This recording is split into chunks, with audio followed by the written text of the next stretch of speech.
భారీ వర్షాలు వరదల వల్ల నష్టపోయిన ప్రతి ఒక్కరిని ఆదుకుంటామని ముఖ్యమంత్రి రేవంత్ రెడ్డి పేర్కొన్నారు. భారీ వర్షాల కారణంగా కామారెడ్డి జిల్లాలో దెబ్బతిన్న ప్రాంతాల్లో పర్యటించిన ముఖ్యమంత్రి వరద ప్రభావిత ప్రాంతాలను పరిశీలించారు.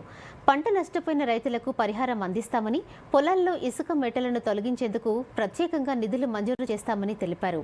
వరద నష్టంపై గ్రామాల వారీగా అంచనాలు రూపొందించి ప్రతి ఒక్కరిని ఆదుకుంటామన్నారు.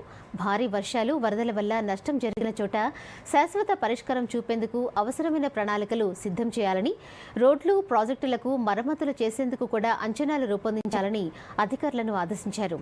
ప్రజలు కష్టాల్లో ఉన్నప్పుడు వారికి నాయకులు అండగా ఉండాలని ముఖ్యమంత్రి రేవంత్ రెడ్డి పిలుపునిచ్చారు. ఉమ్మడి నిజామాబాద్ జిల్లాకు సంబంధించిన మన నియోజకవర్గాలకు సంబంధించిన కీలకమైన సమస్యలు, ముఖ్యంగా ఈ వరదల సమయంలో, ఈ వర్షాల సమయంలో జరిగిన డ్యామేజ్ ఏమేమి రిపేర్లు చేయాలి, ఏమేమి నిధులు మంజూరు చేయాలి, వీటన్నిటికీ సంబంధించి ప్రభుత్వం ఈ ప్రాంతానికి సానుకూలంగా స్పందించి నిధులు వేగంగా విడుదల చేస్తాం. ప్రణాళికబద్ధంగా అంచనాలు తయారు చేయండి. అందాజ మీద చేయడము, టెంపరీ కోసం, టెంపరీ అనేది ఫ్లడ్స్ వచ్చినప్పుడు అడ్రస్ చేసేది.